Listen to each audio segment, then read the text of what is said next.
সবাই তো বলে ইদানিং মানডে নাইট র এবং কি স্ন্যাকডাউনে কোনো সারপ্রাইজেসই থাকে না, কিন্তু এটাকে ভুল প্রমাণ করে জে উসো হয়ে গেল ডাব্লিউডাব্লিউই নতুন ইন্টারকন্টিনেন্টাল চ্যাম্পিয়ন। হ্যালো তো গাইজ, আজকের মানডে নাইট রতে কি হলো সমস্ত কিছু জানবো আজকের এই ভিডিওতে। যারা যারা এই চ্যানেলের প্রথমবার এসেছেন অবশ্যই চ্যানেলটাকে সাবস্ক্রাইব করতে ভুলবেন না। আজকের মানডে নাইট র শুরুতেই কিন্তু ব্রন ব্রেকারকে দেখা যায় সে একটা লিফট থেকে বেরিয়ে আসছিল। তারপরে দেখা যায় জে উসোকে, যে কিনা খুব চিল মোডে ছিল। এরপরে ডমিনিক মিস্টেরিও এবং কি তার গার্লফ্রেন্ড লিভ মর্গেন দুজনে কিন্তু কার নিয়ে এন্ট্রি নেয়। যখনই তারা এরিনার মধ্যে এন্ট্রি নেয় তখনই দেখা যায় বিগ ব্রনসন রিড এবং ব্রন স্ট্রোম্যান একে অপরের সাথে ফাইট করছে। এই সবকিছুকে এড়িয়ে ডমিনিক মিস্টেরিও এবং কি লিভ মর্গেন দুজনে কিন্তু ডাব্লিউডাব্লিউই রিং এ চলে আসে। সেইখানে লিভ মর্গেন বলতে থাকে গত সপ্তাহে যে মানডে নাইট রটা ছিল সেইখানে তারা ড্যানিয়াম প্রিস্ট এবং রিয়া রিপ্লিকে একদম ডিস্ট্রয় করে দিয়েছিল। এইসব কথা বলতে বলতে এন্ট্রি হয় রিয়া রিপ্লির এবং কি সে এসেই বলতে থাকে তোমরা ভয় পেও না, আমি তোমাদের মারতে আসিনি, আমি তোমাদের সাথে কিছু কথা বলতে এসেছি। এরপরে লিভ মর্গেন বলে আজকে যে ডমিনিক মিস্টেরিও তোমার হাত থেকে বেরিয়ে গেছে এর সব থেকে বড় দায় কিন্তু তোমারই। তুমি সবসময় ড্যানিয়াম প্রিস্টকে নিয়ে পড়েছিলে, এজন্য আমি তোমার কাছ থেকে পুরো জাজমেন্ট ডেকে নিয়ে নিয়েছি। আর তুমি তো আমার সাথে ব্যাড ব্লাডে রাসেলই করতে পারবে না, কারণ আমি তো তোমার পা ভেঙে দিয়েছি। এর জবাবে রিয়া রিপ্লি বলে আমি অবশ্যই ম্যাচ রাসেল করতে পারবো, কারণ আমি মেডিকেলি কিন্তু ক্লিয়ার হয়ে গেছি। আর এই ম্যাচটা তো হবেই,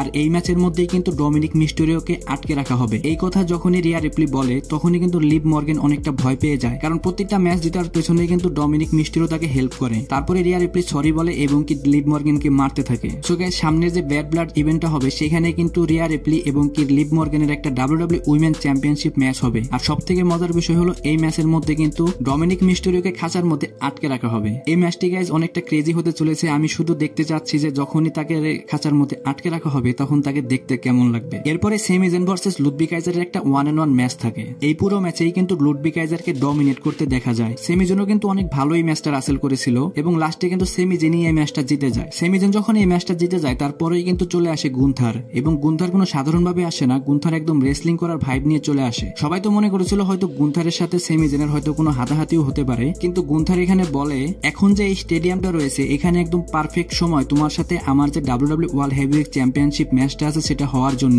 কিন্তু আমি তোমাকে এই সুযোগটা দিব না, কারণ আমি তোমাকে এর যোগ্য মনে করি না। এই কথা বলে গুন্থার চলে যায়। এখন গাইজ হতাশার বিষয় হলো এখনো কিন্তু গুন্থার ভার্সেস সেমি জেনের যে WWE world heavyweight championship match হওয়ার কথা সেটা এখনো অফিসিয়াল হয়নি। হয়তো আগামী সপ্তাহে যে মানডে নাইট রটা হবে সেখানে হয়তো এই ম্যাচটা অফিসিয়াল হলে হতেও পারে। এরপরে কার্লিটো ভার্সেস ড্রাগন লির একটা 1-on-1 ম্যাচ হয়। এই ম্যাচটি নিয়ে বলার মতো কিছু নেই, কারণ এই ম্যাচটি অনেক সাধারণ একটা ম্যাচ হয় আর এই ম্যাচটিতে ড্রাগন লি ফাইনালি উইন করে। যাই হোক, এটা ডাব্লিউডাব্লিউর পক্ষ থেকে অনেক ভালো একটা ব্যাপার, কারণ ড্রাগন লিকে কিন্তু অনেকদিন পরে উইন করানো হলো। কারণ বর্তমানে ডাব্লিউডাব্লিউতে রিকোশেটও নেই এবং রে মিস্টেরিওর অনেক বয়স হয়ে গেছে, যারা কিনা হাই ফ্লাইং সুপারস্টার ছিল। এখন বর্তমানে ড্রাগন লি একমাত্র সুপারস্টার যে কিনা হাই ফ্লাইং মুভ করতে পারে। তারপর সেই ম্যাচের একটা ব্যাকস্টেজে সেগমেন্ট হয়, সেখানে সেই ম্যাচ বলতে থাকে বুজের সাথে আমার যে রাইভালরি ছিল সেটা কিন্তু এখন শেষ। এসব কথা বলতে বলতেই কিন্তু বুজ পিছন থেকে সেই ম্যাচের উপর আক্রমণ করে বসে এবং এটা থেকেই বোঝা যায় সেই ম্যাচ এবং বুজের যে রাইভালরি সেটা এখনো শেষ হয়নি। হয়তো সামনে এটি আরো আমরা কিছুদিন দেখতে পারি। এরপর ব্যাকস্টেজে দা মিসকে কিন্তু ক্যারিয়ান ক্রস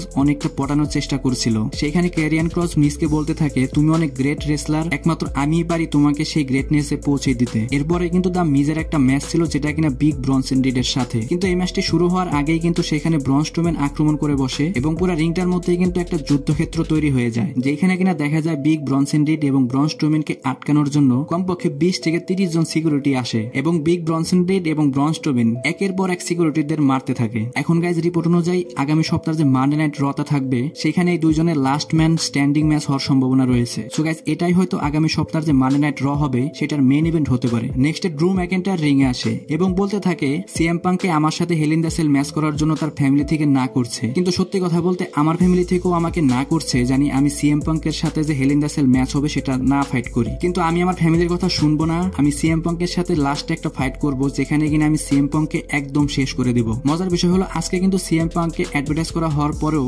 সিএম পাঙ্ক কিন্তু আজকে মানডে নাইট রতে ছিল না। সো এইখানে কিন্তু ছোট একটা সেগমেন্ট করে কিন্তু ড্রু ম্যাকেন্টায়ার চলে যায়। এরপরেই নিউ ডে এবং আমেরিকান ম্যাটের একটা ট্যাগ টিম ম্যাচ দেখা যায়। এই ম্যাচটা ছোট হলেও অসাধারণ একটা ম্যাচ ছিল, কিন্তু আমরা এই ম্যাচে কিছু কিছু ইঙ্গিত পেয়েছি যে নিউ ডে ফ্র্যাকশনটা আছে সেটা হয়তো কিছুদিনের মধ্যে ভেঙে যেতে পারে। এরপরেই কিন্তু জে উসো ভার্সেস ব্রন ব্রেকারের যে ইন্টারকন্টিনেন্টাল চ্যাম্পিয়নশিপ ম্যাচ হওয়ার কথা ছিল সেটা শুরু হয়ে যায়। আমার মনে হয় সে চেয়েছিল যে জে উসোর সাথে শুধু জিততেই নয়, জে উসোকে একদম ডিস্ট্রয় করে দেওয়ার জন্য। এর জন্যই কিন্তু সে অনেক সময় দেখা যাচ্ছে যে পিন করার সময় হলো সে পিন না করে জে উসোকে মারতে থাকে, কিন্তু জে উসো কিন্তু ফাইট ব্যাক করে এবং কি ব্যারাকেটের মধ্যে তাকে একটা স্পেয়ার হিট করে এবং লাস্টে জে উসো একটা উসো স্প্ল্যাশ মেরে এই ম্যাচটা জিতে যায়। সো গাইস, জে উসোর যে 14 বছরের রেসলিং জার্নি, তার মধ্যে আজকেই ফার্স্ট টাইম সে কোনো সিঙ্গেল টাইটেল জিতেছে। এখন দেখার বিষয় হলো J Uso as a champion হওয়ার পরে তার রানটা কেমন হয়। সো গাইজ, আজকের ভিডিও এই পর্যন্ত। রেসলিং সম্পর্কে সমস্ত নিউজ এবং আপডেট জানার জন্য আমার চ্যানেলের পাশেই থাকবেন। ধন্যবাদ।